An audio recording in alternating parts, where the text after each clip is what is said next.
Bismillahirrahmanirrahim, 14e séance de lecture commentée, Adab al-Tariq de Sheikh Sha'rani, rahimahullah,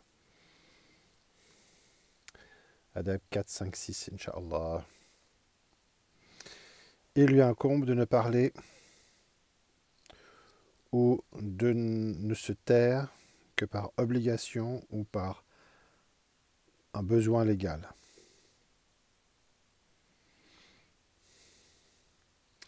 Il doit, d'une manière générale, le Mourid, maintenir fermée la porte des propos futiles. Maintenir fermée la porte des propos futiles. Les maîtres ont fait du peu de paroles un fondement des exercices spirituels. Bishr ibn al-Harith, qu'Allah soit satisfait de lui, disait ainsi: si tu aimes parler, tais-toi. Et si tu aimes te taire, parle. Car il y a dans la parole un plaisir pour l'âme et une manifestation de l'éloge. Commentaire, on voit que le conseil général est ici exprimé sous une forme spéciale qui reflète dans sa totalité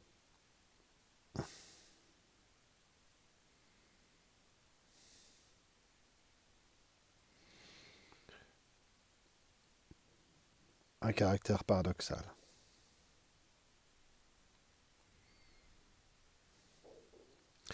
Il s'agit de la règle méthodique de contrarier la nafs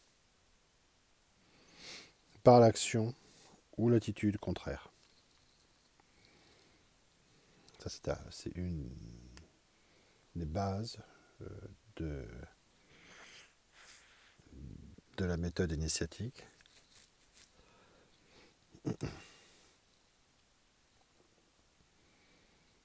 Il y a beaucoup de paroles de Shuyukh sur cette question-là, qui établissent et qui expliquent l'importance de contrarier la nafs. L'imam Abu Bakr Siddiq mettait dans sa bouche un grand nombre de cailloux afin de parler peu. Ainsi se rappelait-il les cailloux quand il voulait penser à des propos futiles, et on disait même que c'était une pratique prophétique. Sunnah, de mettre ainsi les cailloux dans sa bouche. De mettre ainsi des cailloux dans sa bouche. L'envoyé d'Allah, sallallahu alayhi wa sallam, disait à ce propos: les hommes ne sont-ils pas précipités dans le feu sur leur face par leurs propos calomnieux? Alhamdulillahi Rabbil Alamin.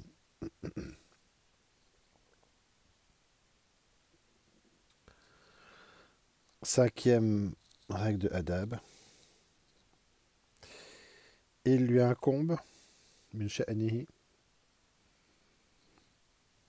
min sha'ni al-murid aussi de multiplier les moments de fin selon les prescriptions légales. C'est un des fondements principaux de la voie.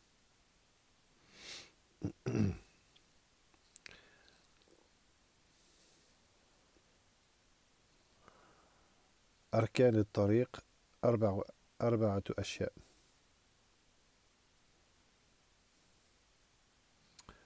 الجوع والعزلة والسهر وقلة الكلام. Cheikh Mustafa Abdelaziz a traduit il y a de nombreuses années un petit épître des conseils de Cheikh Al-Akbar à ce propos, Hilyat al-Abdal, la parure des Abdal. Rahimahullah. De la même manière que le législateur, ici il s'agit du prophète sallallahu alayhi wa sallam, a établi que la grandeur du pèlerinage se trouvait en Arafah, les gens d'Allah ont fait de la fin elle-même un fondement de la voie spirituelle. Les fondements de la voie sont au nombre de 4, la faim, l'isolement, la veille et le peu de parole. Quand le mouride a faim,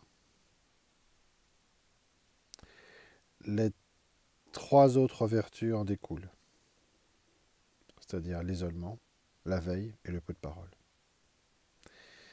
Car celui qui a faim diminue ses propos, multiplie ses veilles pieuses et aime s'isoler des hommes. Ils accomplissent une diminution progressive ou effectuent une diminution progressive de la nourriture petit à petit, jusqu'à pouvoir manger une bouchée unique pour un jour et une nuit, certains arrivant à une date, une amande ou un raisin sec. Abu Othman al-Waghribi mangeait une seule fois tous les 6 mois. Et Cheikh Muhiddin Ibn Arabi, radiallahu anhu, Cheikh al-Akbar, dans ses Futuhat al-Makkiyya dit: on nous a transmis qu'Allah Ta'ala, subhanahu wa ta'ala, lorsqu'il créa l'âme individuelle, lui dit: qui suis-je? Elle lui répondit: et moi, qui suis-je? Il la fit demeurer dans la mer de la faim 4000 ans. 4000 ans. Puis dit: qui suis-je? Elle répondit: tu es mon Seigneur. Sahl ibn Abdullah et-Tustari ne mangeait que tous les 15 jours. Lorsqu'arrivait Ramadan, il ne mangeait que lorsqu'il voyait le nouveau croissant de lune de Shawwal.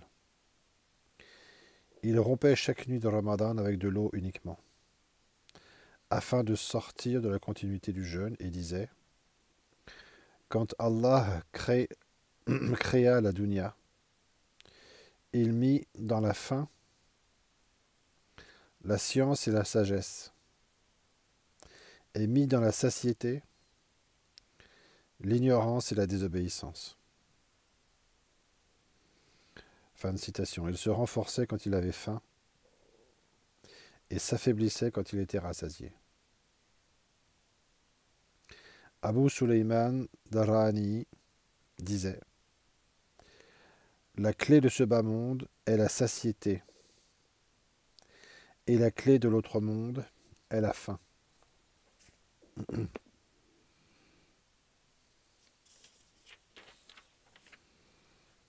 Allah.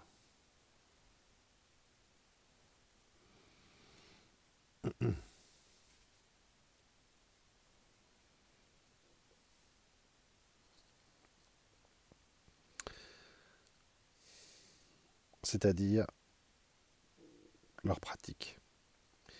Yahya ibn Mu'adh disait: la satiété est un feu, et la passion est comme du bois mort.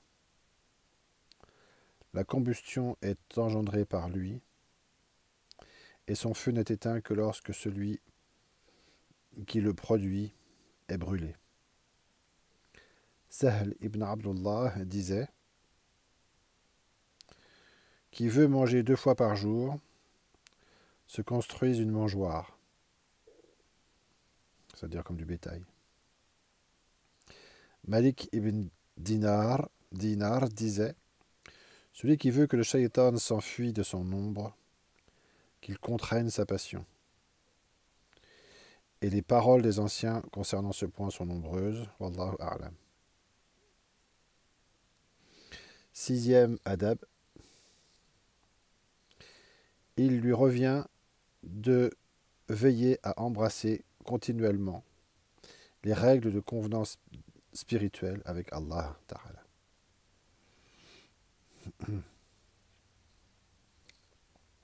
Et ses saints, ainsi qu'avec ses propres frères.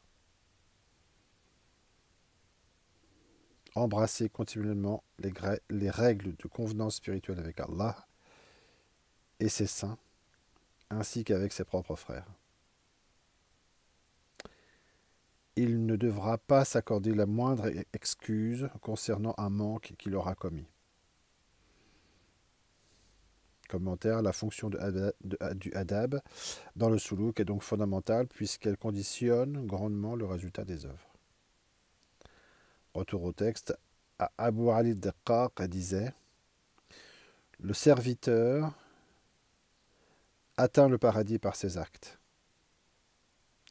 mais il n'atteint pas la présence de son Seigneur sans adab dans son adoration. Qui ne veille pas au respect du adab dans son obéissance est voilé de son Seigneur de 70 voiles.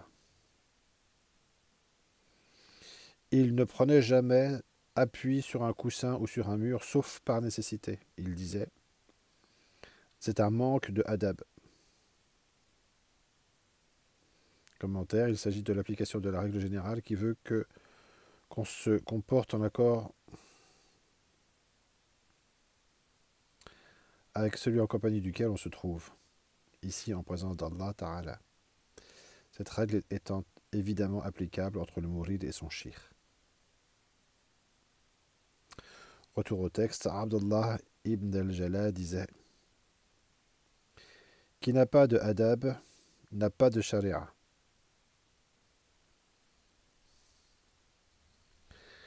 Ni de foi, ni de tawhid. »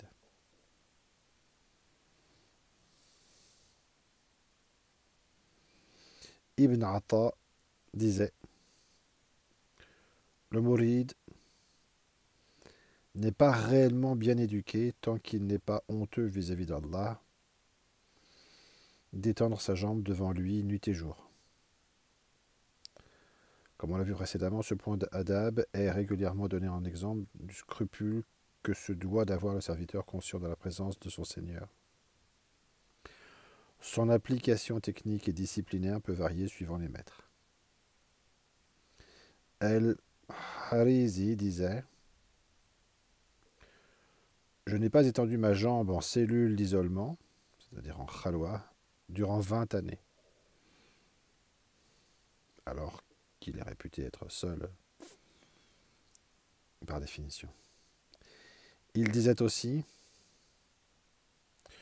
Le comportement adéquat, exotérique, en chaque chose, est requis, au premier titre, à celui qui est intelligent, sans que l'on trouve dans la loi une expression sur le adab en lui-même envers cette chose. » Il disait « Celui qui fréquente les rois du monde sans courtoisie s'expose à la mort. Que dire alors pour quiconque manque d'égard au vrai, envers Allah le vrai, et transgresse ses interdits ?» Il ajoutait « Le manquement à l'adab implique le bannissement. Quiconque manque d'adab sur le tapis, sous-entendu de la présence divine, sera reconduit à la porte. »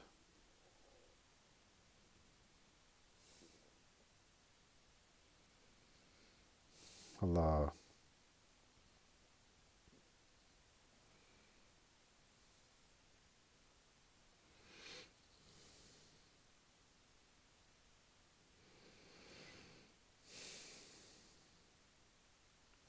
Quiconque manque d'adab au seuil de la porte sera réduit à s'occuper des bêtes.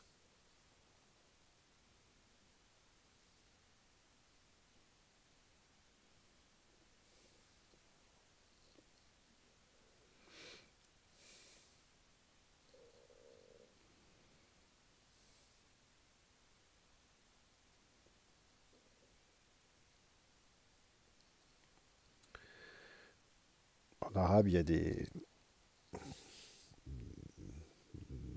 jeux de mots entre les termes là, qui font que cette parole est bien connue.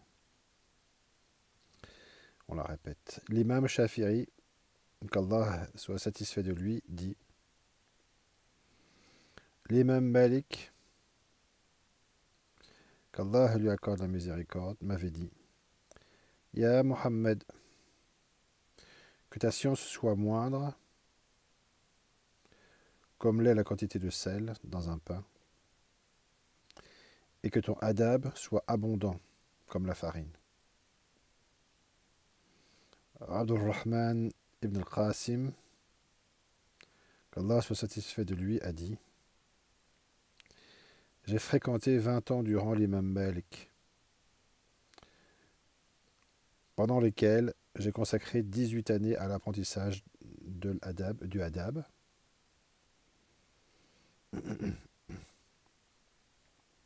et 2 années à apprendre les sciences.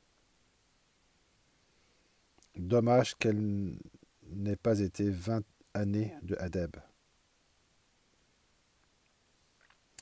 Abul Hussein al-Nouri, qu'Allah soit satisfait de lui, dit: le fait de ne pas se comporter adéquatement dans l'instant est haïssable. Dhunnun al-Misri, qu'Allah soit satisfait de lui, disait: celui qui renonce au adab en s'appuyant sur des licences, c'est-à-dire des autorisations légales, on va dire, revient de là où il est venu. Raja'a min haythu ja'a.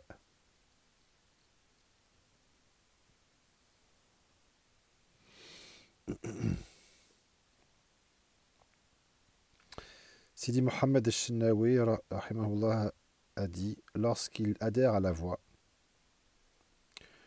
le mouride est-elle une pureté originelle. Lorsqu'il commet une insolence, il devient comme un oiseau, comme un oisillon nouveau-né, zerel. Il sera rejeté et personne ne l'acceptera ou ne l'accepte.